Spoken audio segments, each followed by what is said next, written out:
konsisten ya bisa dibilang dari season ke season, bahkan ada yang bilang kan sempetnya macam one season wonder lah kalau buat tim Liquid ini sebenarnya. Tapi ya mereka harus bisa membuktikan kalau mereka tidak hanya sekedar satu season, mereka harus bisa lebih dari season 14 kemarin. Oke, ini Omawa yang sudah kita tunggu.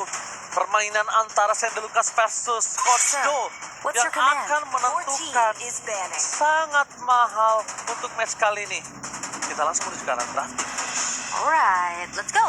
One yang masih di band juga, begitu pun dengan adanya Cici, dan apakah Arlot akan menjadi hot topik juga nih di match kali ini, Om? Kalau aku sih bilang harusnya iya ya, harusnya. Cuma tergantung usernya juga nih. Cocok gak kira-kira Aran dengan Arlot kalau memang mau dibawakan? Kalau Kars kita tahu ya bisa aja dia dengan Arlot. Jika ada ya Arlot bisa berjaya, atau kalau tidak ya Uranus pun kalau mau coba buat di band masih oke sih, karena bisa pegang buat EXP lane. Oke. Uranus yang bisa jadi opsi juga ya untuk saat ini. Kita cusin dulu yang ditutup Popheus, Arlot, 2 EXP yang cukup mahal juga sekarang kayaknya akan di trade sama Navi. Tapi first picknya bakal ke arah Assassin jungler dulu karena nggak ada Lancelot. Isunshin langsung diambil nih untuk tim Liquid ID. Gila ya. Kalau Andoryu kita tahu dengan power Lancelot-nya sampai di Indonesia pun dia masih sampai di bed ya. Tapi kalau ngomongin ke arah Andoryu, dia benar-benar harus juga nih. Kalau menurut aku, Andoryu performance-nya masih bisa meningkat tuh. Karena menurut aku dia masih belum maksimal dengan gameplay yang dari kemarin sudah saya lihat. Masih bermain dengan individual. Bayangkan kalau individualisnya itu di blend sama teammate-nya, itu bakal lebih mantap kalau menurut sudut pandang dan opini pribadi saya. Ini masih kayak masa transisi juga kali ya dengan tim baru, karena kan Navi kalau kita lihat dari minggu pertama mereka masih main dengan line up dengan Worshipful dan juga X-Magic. Tapi itu dia Uranus seperti apa yang sudah disampaikan sama Om Wawa juga akan langsung dimanfaatkan untuk bermain di tangan tim Liquid ID yang akan dipegang oleh Aran. Dan respon lagi kah untuk Beatrix? Kayak kita lihat Dewa combo ya? yang berjalan, iya. Ya, karena sudah ada ini paketan nih, Kalea, terus juga Parsha. Kalau memang mau diambil ya Beatrix, ya masih masuk lah ke dalam option untuk mereka pergunakan juga. Karena tank jungler yang lain masih available, masih ada Fredin di sana. Nah, kalau mau main Assassin pun Hayabusa.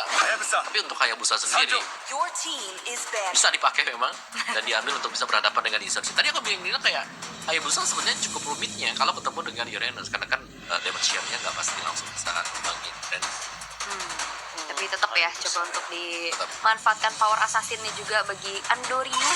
Dan menuju ke arah banding phase yang kedua, Kagura. Sakura di ban. Ini ngebuat YSKL yang bisa bermain dengan variatif hero, membuat dia menjadi salah satu target utama untuk Ukir tetap bisa selamat. Karena variabelnya adalah kalau misalnya ada Hayabusa dan di sini ada Kagura, akan jadi wasting, terbuang sia-sia untuk quest shadow yang mereka miliki. Oke. Target lagi ya ke arah mungkin hero-hero dari sekarang EXP-nya Kars. Arlot ini benar-benar kayak belum menjadi pilihan sama sekali. Bagi keduanya, bahkan karena udah ada Uranus juga yang akan mengisi di area EXP. Esmeralda jadi pilihan band terlebih dahulu. lumayan ya, kalau Esmeralda memang bisa nahan ya, ya ambil shieldnya nanti kalau ada di Chen. Tapi dari Navi yang ngelihat mereka banningnya ke Kagura nih, mereka bisa ban juga buat para Valentina atau Yves, dan lebih aman juga menutup hero-hero yang sering dipakai oleh Yeskiel. Karena untuk hero nembak jarak jauh dia kuat juga, Valentina dia di ban.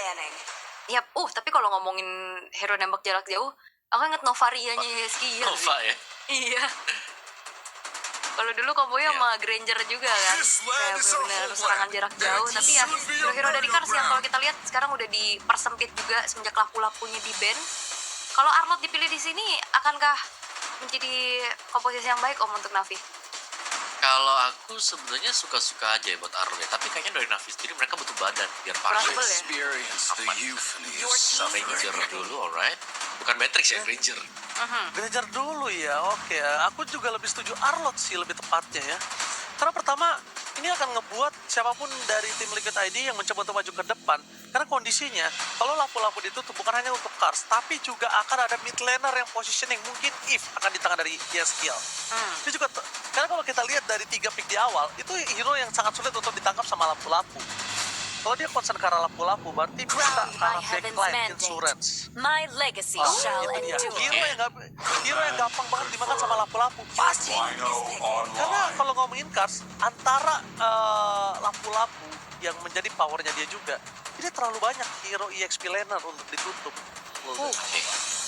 Tapi Navi ya, lihat Cars nih, menurutku satu lagi yang kita jangan lupakan itu ada edit tuh yang bisa dipakai juga kan, sama-sama punya crowd control dan lebih sakit nanti. Yap. Selain itu juga punya damage ya, tapi